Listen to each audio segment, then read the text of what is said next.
Hello everyone, welcome back to Stardust Discovery, and today's episode will be discussing different ways to answer physics questions.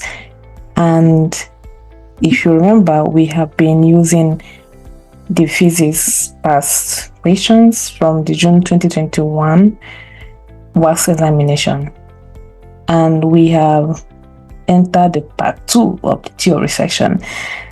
The last time we discussed the first question under that part 2, and we'll be continuing with that today. And the topic for the second question actually is on diffusion. So today we'll be dwelling on diffusion. So I'll read the question. What is diffusion? State two factors that affect the rate of diffusion of a substance. State the exact relationship between the rate of diffusion of a gas and its density. Okay, so I have put together a picture that will make it easier for you to understand diffusion. And there are different ways to explain or demonstrate diffusion. This is really what we experience in our everyday life. But if you want to define diffusion, you can say that it is a process by which molecules or particles spread from areas or regions of high concentration to regions of low concentration. And what this does is that it causes gradual mixing of substances due to random motion of their particles.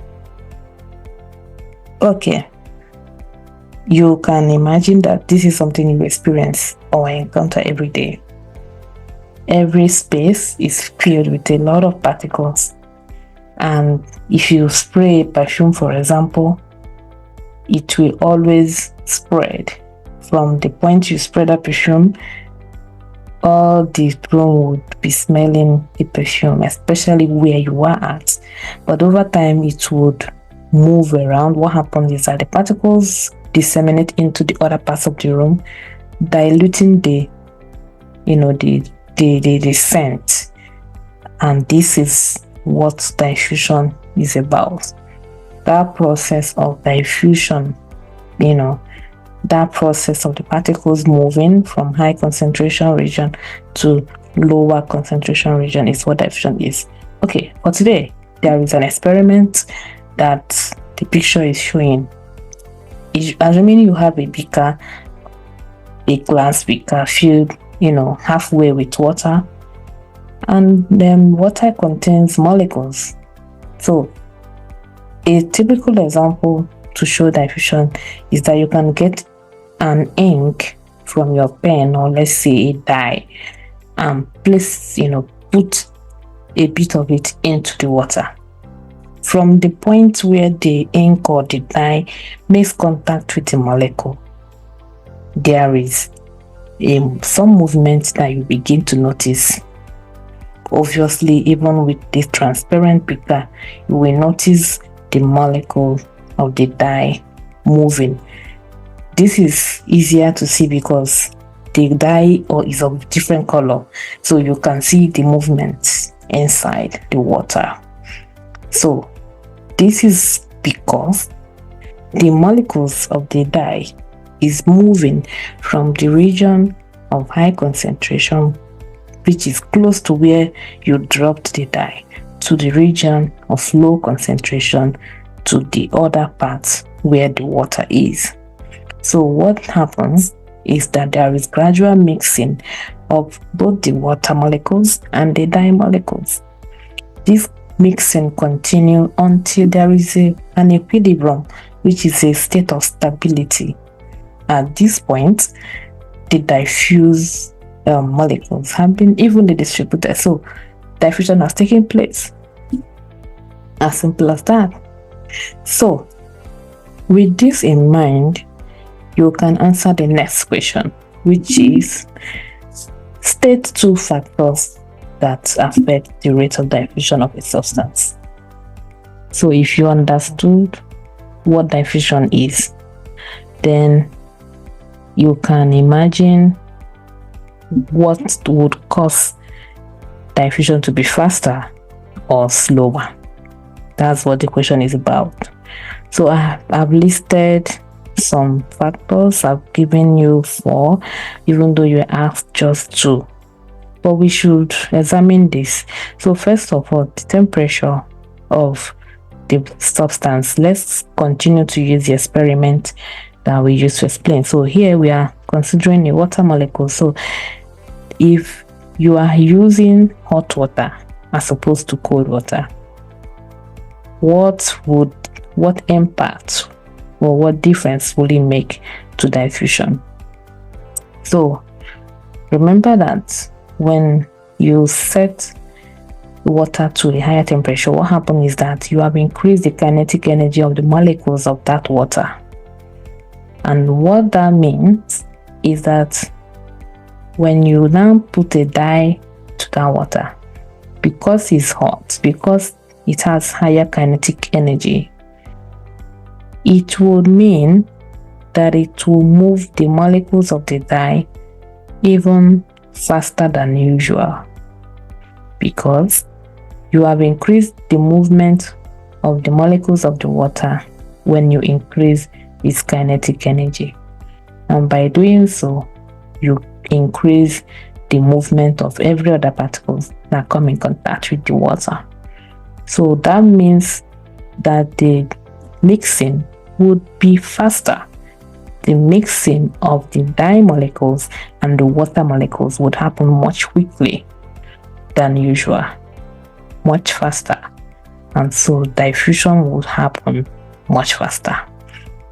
I hope that makes sense, and vice versa for a cold water.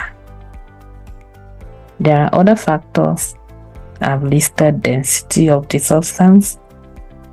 Actually, is somehow dependent on temperature still, but imagine that instead of water you have, let's say, petrol.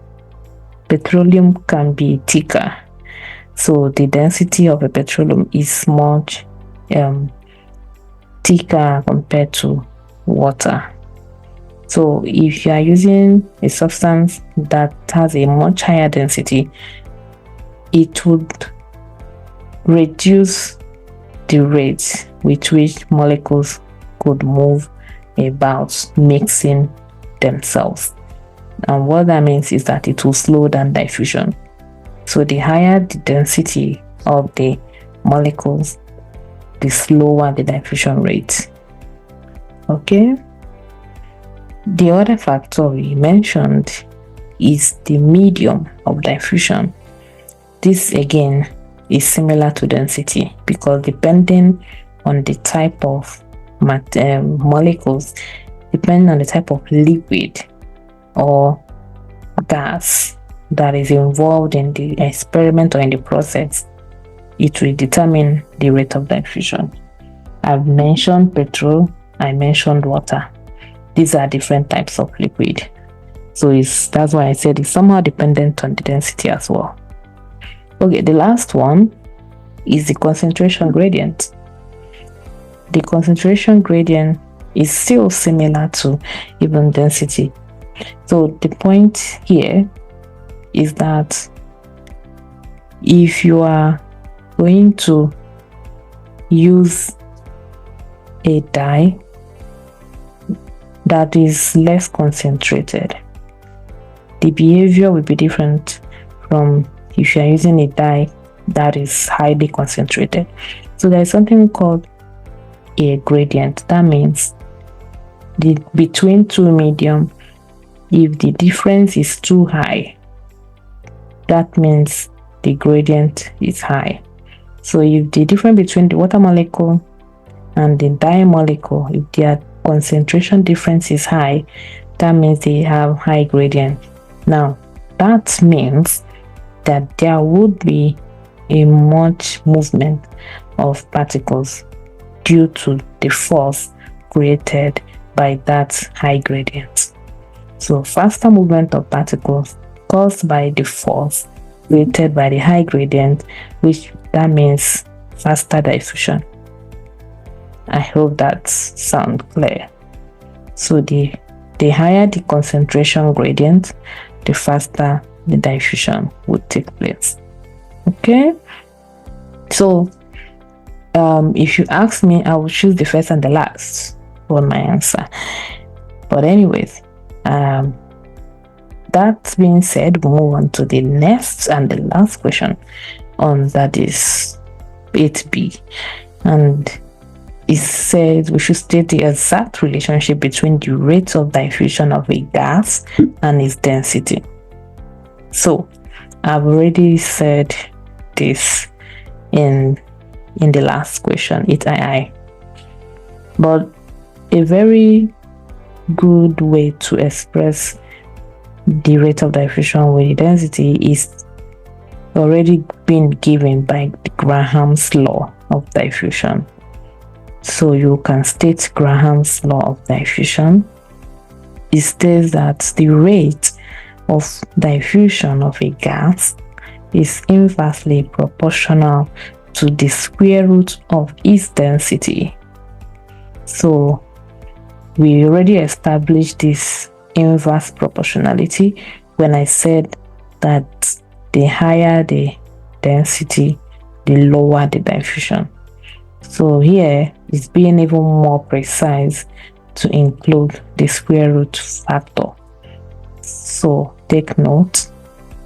So this means that gases with lower densities will diffuse more rapidly than gases with higher densities. Of course, assuming that every other factors are constant. Okay.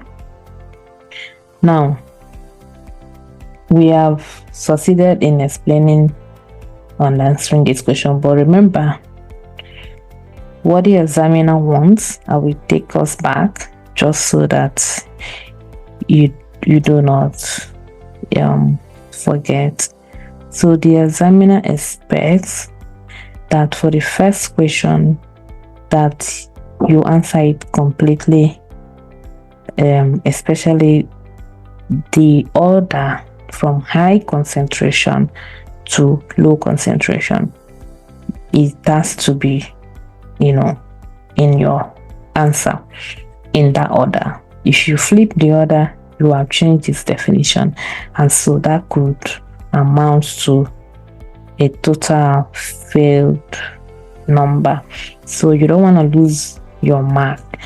Most times for definitions, you are not there is no room for assigning a portion of the mark. It's either you get it or you don't get it. So this is one of those definitions that can be tricky.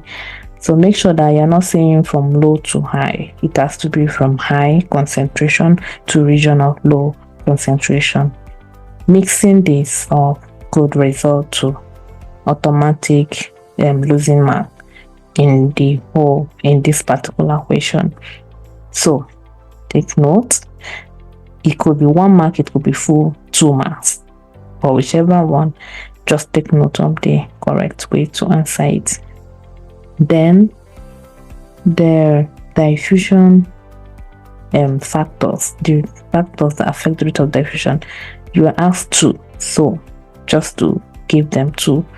And because it said state, the question is not asking you for explanation, so just stating them the way I've done is sufficient, and you can get your complete marks.